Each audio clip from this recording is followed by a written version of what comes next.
This is the Ted Wallachin Podcast.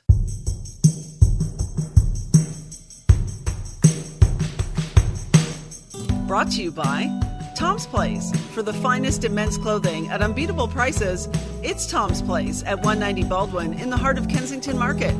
Tom's Place will suit you. And Halenda's, the meat people. Enjoy their award-winning products at selected Metro, Sobeys, Fortino's, and Foodland locations. Halenda's, the way sausage should taste. And now, here's Ted. Welcome to the podcast, Anne. It's a real pleasure having you. Well, it's a pleasure to be here. Thanks for having me. I didn't realize you live in the Niagara region now, but you're originally from Atlanta, Georgia. Way back, yes. I was born there, but I only lived there until I was 6. And then, as you might expect, I had to follow my family when we moved to Toronto. So I grew up, my education years were in Toronto. And you studied at Queen's University in political science. You have a degree in political science? And sociology, yes, the two. And the sociology I can understand, but like political science to me, I mean, talk about a leap. I mean, you'd be surprised, Ted, how many professional bakers I know that have a background in political studies or a related field, pre-law. And I don't know if it's the linear critical thinking aspect of it, or, I mean, there are certain aspects of understanding political philosophy that helps you navigate a professional kitchen, because it is not a democracy by any stretch. Yes. So you kind of have to understand the structure of the system and how it works. Okay, that makes sense. It's just, to me, if there's anything that makes me lose my appetite, it's politics, especially current politics. But you moved out of that field, and then at one point you decided, well, I'm going to take a look at the culinary arts. You go to Rhode Island and you study culinary arts there. Inspired by whom? Your parents, your grandparents? Who was the foodie in your family? Well, I grew up loving cooking, and I think the personal connection came from my grandmother, who she didn't live with us, but we would visit often, and she was in her glory when she was in the kitchen. That was her mode of self-expression, especially baking and dessert. That's how she expressed her love.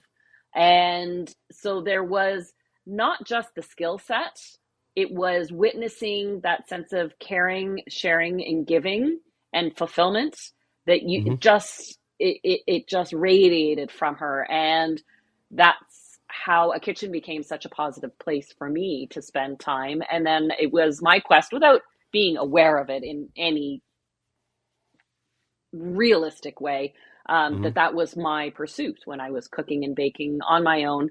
Like most kids, as you're a teenager and looking for that after school job, you're working in restaurants and cafes and food shops, because that's who's hiring you. So I just came by the experiences naturally, but it took a long time before I actually made the flip and turned it into a career. And then you had what you call a muffin epiphany. Truly.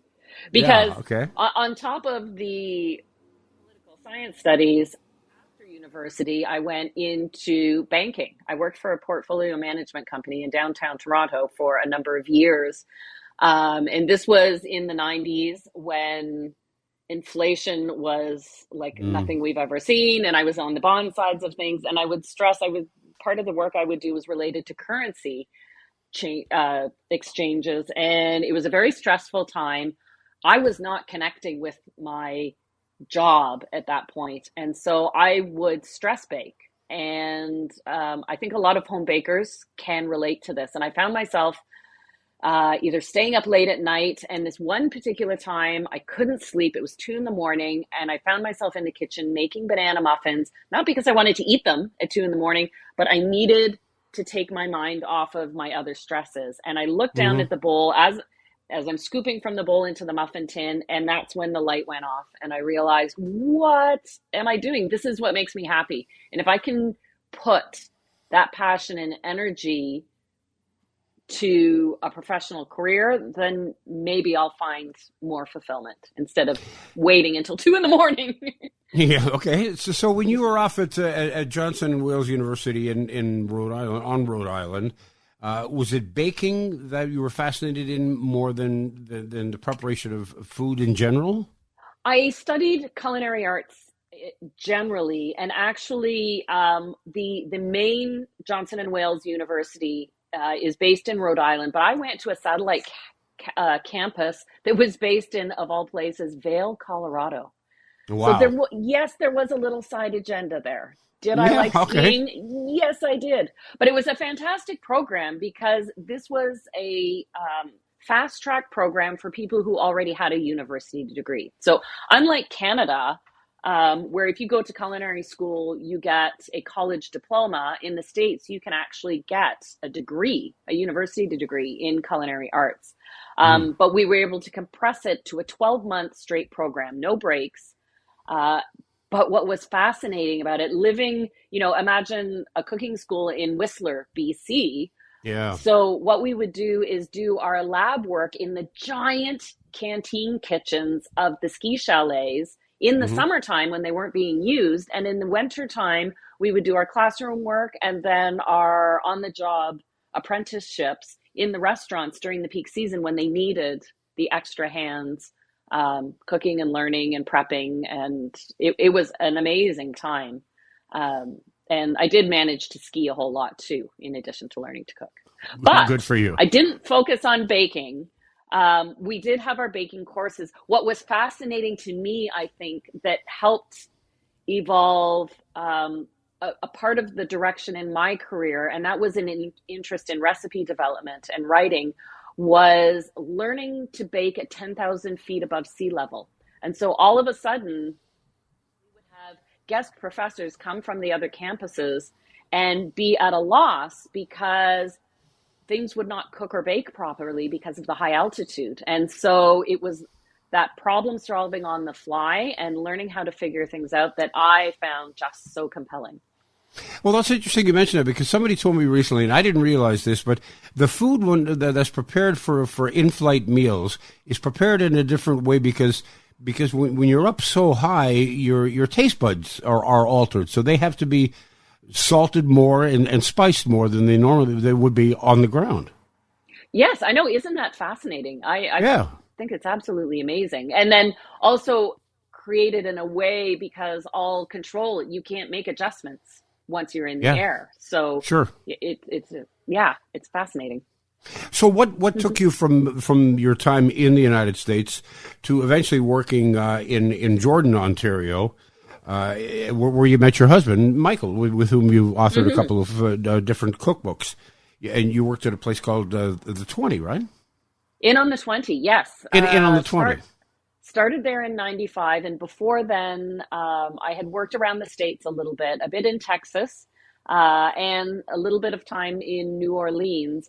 And I found myself at that point, even though I was working in the savory kitchen, I found myself gravitating towards the pastry kitchen. And when you work in a smaller restaurant, quite often, if there was a pastry chef, there was only the pastry chef. So the pastry chef would need a day off now and again. And I would always volunteer to be that person. And I would often be the only person willing to volunteer to take on the job. So I would jump into the pastry kitchen unsupervised and be given the list of the to-dos for the day, all the tasks, the baking that had to be done, and the recipe manual to go with it. And I didn't have that over-the-shoulder guidance. So I had to figure out how to get it done, and I couldn't leave until it was done properly. And so I think that too is where I developed my, this is where the critical thinking skills came in, but learning a bit about the science behind baking and how it works really came by on the job, literally trial by fire. Yeah. Sometimes there were flames. Ted Woloshyn returns in a moment. And as usual, off we go to 190 Baldwin, the home of Tom's Place. It's in the heart of Kensington Market. We've been talking for a little bit, Tom, about wedding season upon us. And I hearken back I think it's 8 years now since my daughter got married. And I remember bringing in my son and my son-in-law, future son-in-law at the time.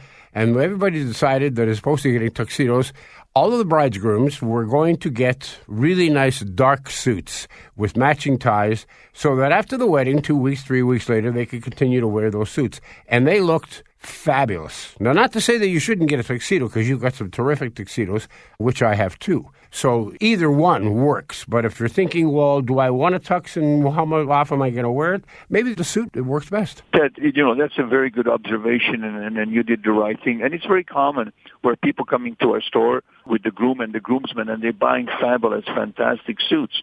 And you're going to get much more wear out of a suit than of a tuxedo. Exactly correct. So please come to Tom's Place at 190 Baldwin Street. Great storytelling, Ted. I always love how you tell the stories. I tell them from my heart. 190 Baldwin, the heart of Kensington Market. That's where you'll find my friend Tom and Tom's Place. Hey, let me take a moment to tell you about my friends at Helenda's. They are the meat people. You know, I've been a fan of their products for years now, and without a doubt, they make some of the best sausage in Ontario. They are multiple award winners, having captured the Ontario's Finest Meat Competition's coveted Award of Excellence on 3 occasions, in addition to dozens of individual product awards. Helenda's has also received the Grand Champion ribbon at the past 2 Royal Winter Fair's ready-to-eat meat snack competitions. So whether you're preparing a charcuterie board or a full-blown sit-down dinner for your friends or family, you'll find Helenda's award-winning products at fine meat shops throughout the province, now including selected Metro, Sobeys, Fortino's, and Foodland stores, along with their 7 Helenda's locations. Their barbecued kielbasa is my favorite. On a fresh bun with horseradish, it is out of this world. But don't just take my word for it. Judge for yourself. On your barbecue, in your kitchen, or straight from the refrigerator. Helenda's, the way sausage should taste. Now back to Ted and his guest. Speaking with Chef Anna Olson, who is one of the chefs from Wall of Bakers, which you can see Monday evenings at 10 o'clock on the Food Network Canada. What was your first foray into television? That was actually one of my fellow Wall of Bakers chefs, Christine Cushing. Yeah, sure, know her.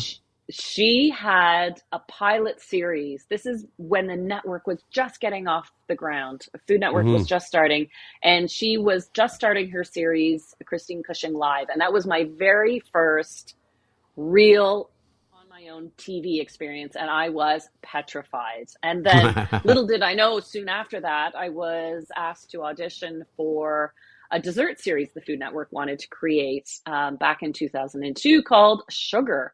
I don't know that a show by that name would fly anymore, but it was an instructional TV show done in a live-to-tape style. So basically, a la Julia Child, you just go until it's time to go till commercial break. And that too, kind of like my baking apprenticeship, my TV apprenticeship was just dropping me right in there, and you go, girl.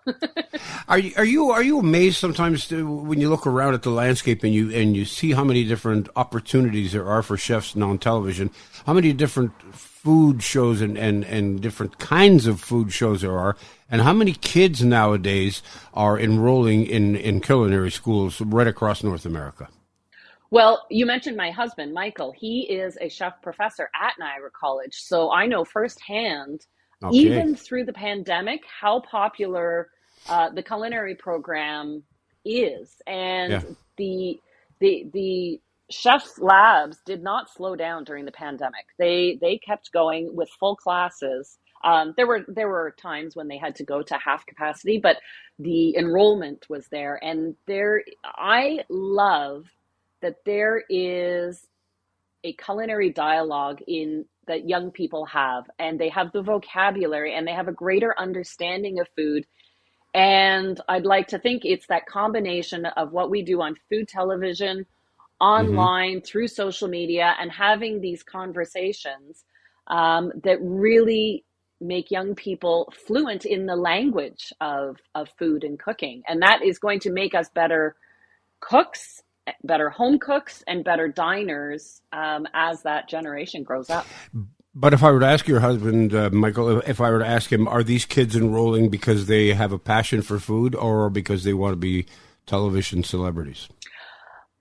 I think for the most part, most people understand that there are very few jobs for television celebrity. If anything, maybe the pursuit of a YouTube or social media personality might be seen as more achievable. But no, I do see the sincere career drive to be chefs and pastry chefs. Yeah. That's good. It's good to hear that. You're not a fan of that term, celebrity chef, or at least you don't want to be known as a celebrity chef, but you are known as Canada's baking sweetheart. Who gave you that moniker?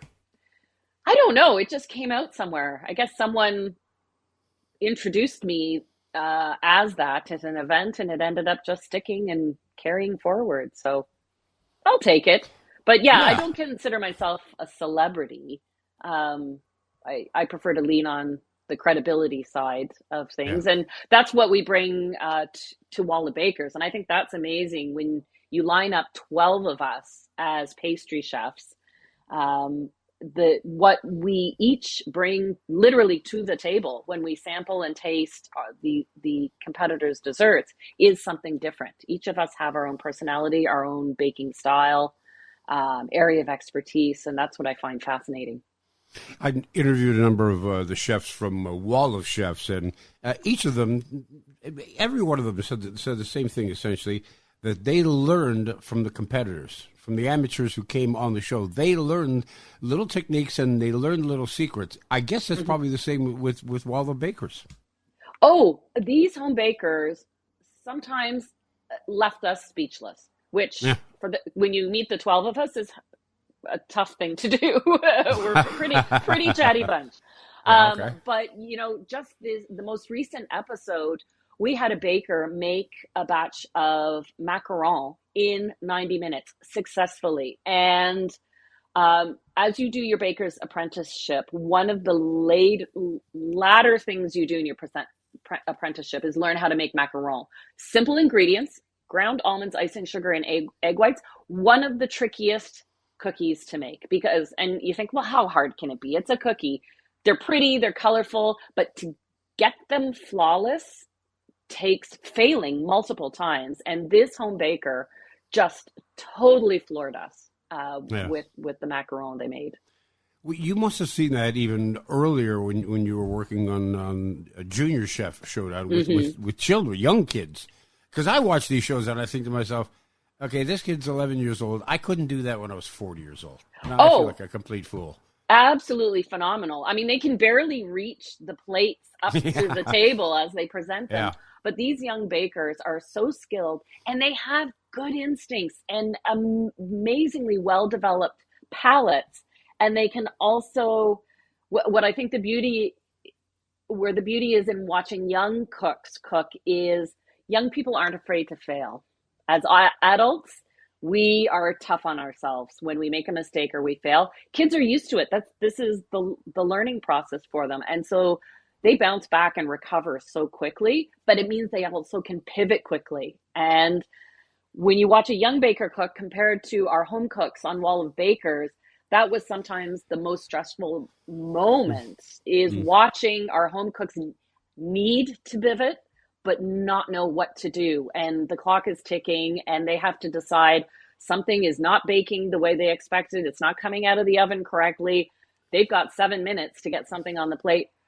Whew, we as bakers would sit there and discuss, well, what would you do? Well, what would you do? And even we had different answers. Right.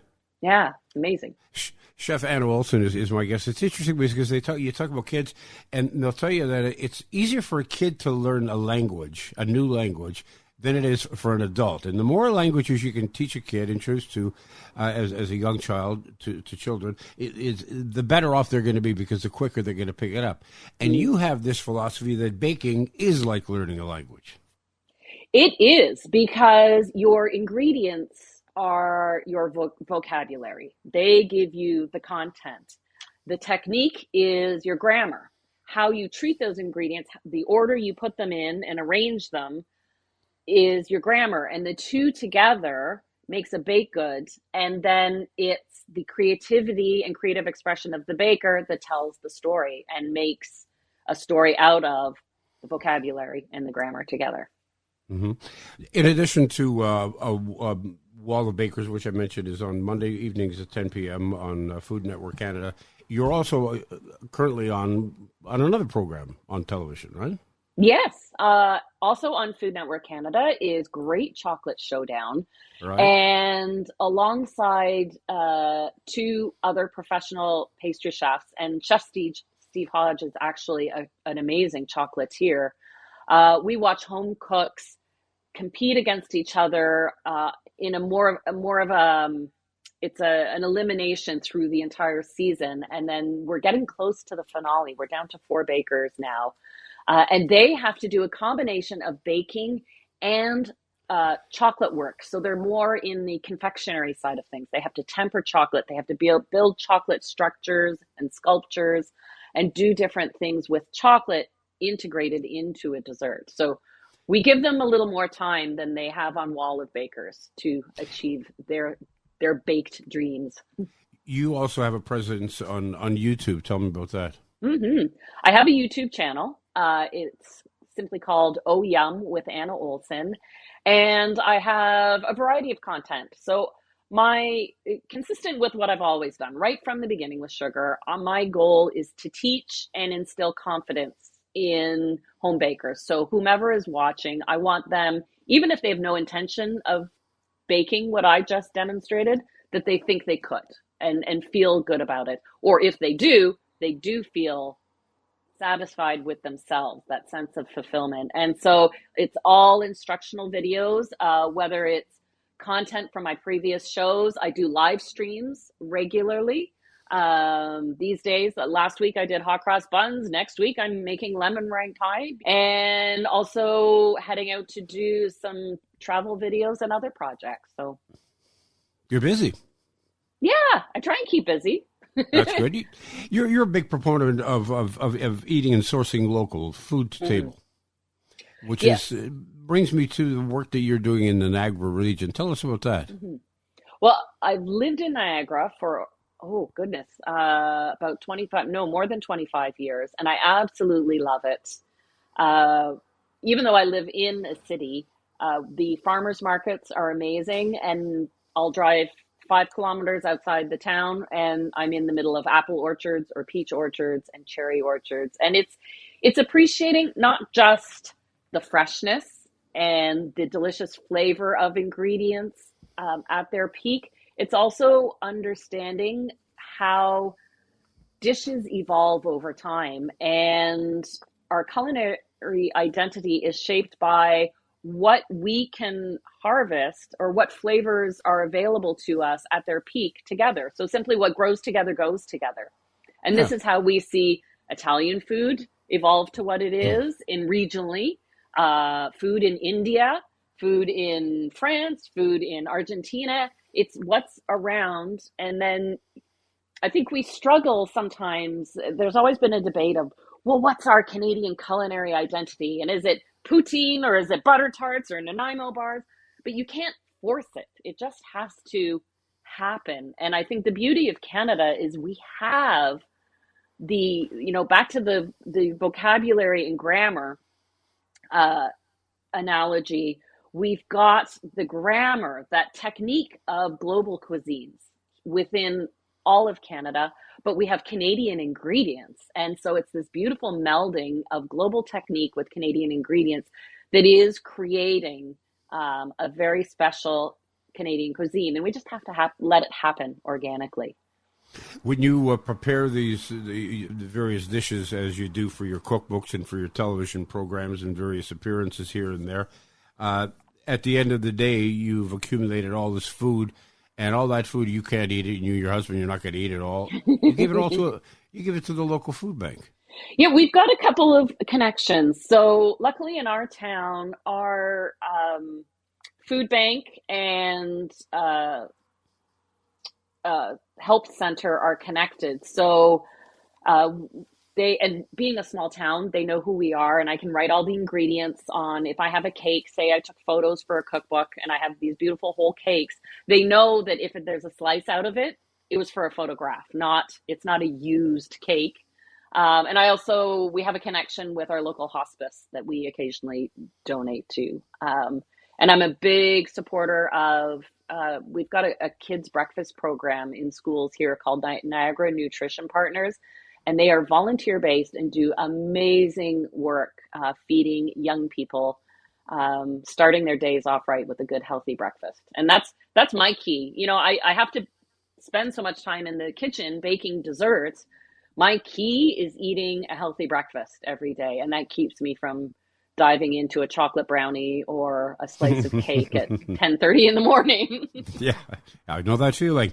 Living and working in the Niagara region, obviously you're surrounded by some terrific wine growers and vineyards.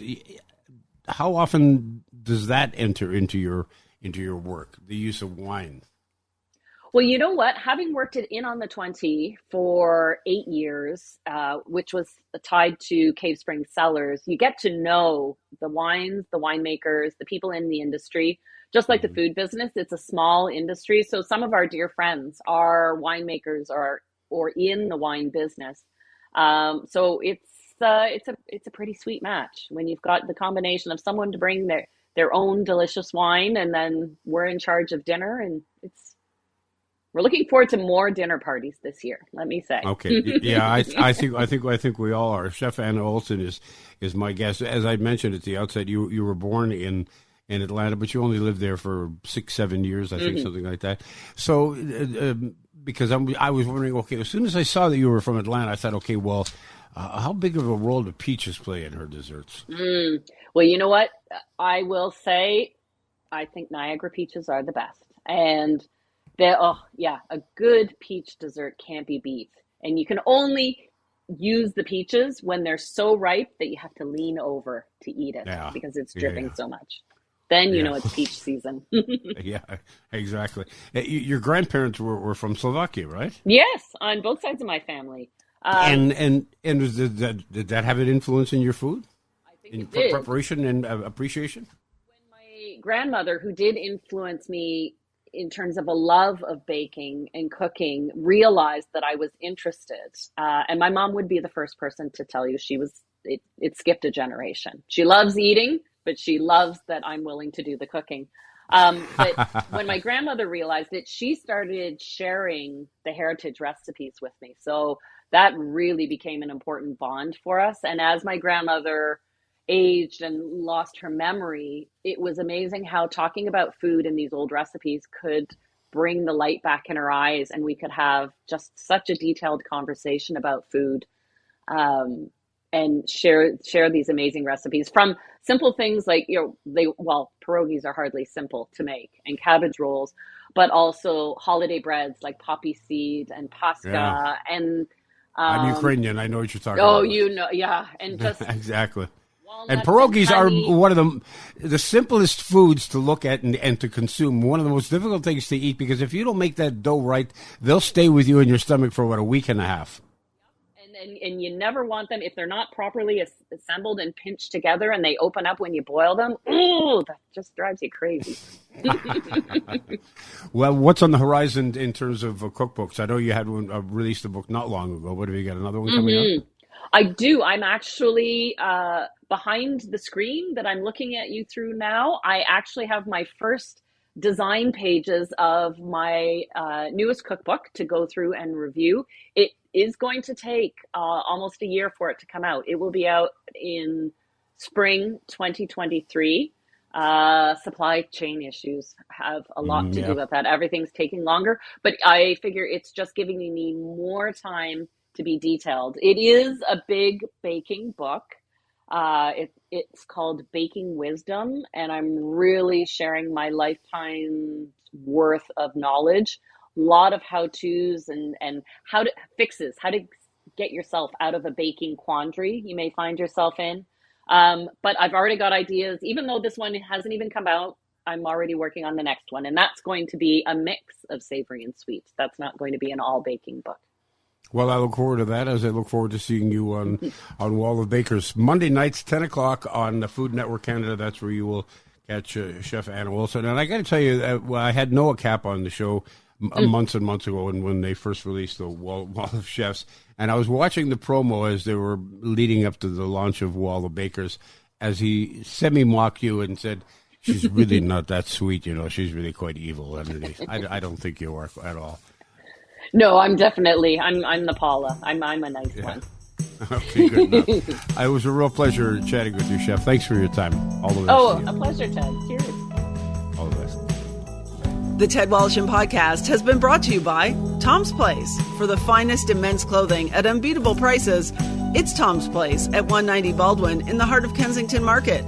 Tom's Place will suit you. And Helenda's, the meat people. Enjoy their award-winning products at selected Metro, Sobeys, Fortino's, and Foodland locations. Helenda's, the way sausage should taste. The Ted Wallacham Podcast is produced by Joey Roselli. Technical production by Paul Gatt. Music by Bike Thieves. I'm Becky Coles. Submit your questions and comments to ted@twmedia.ca.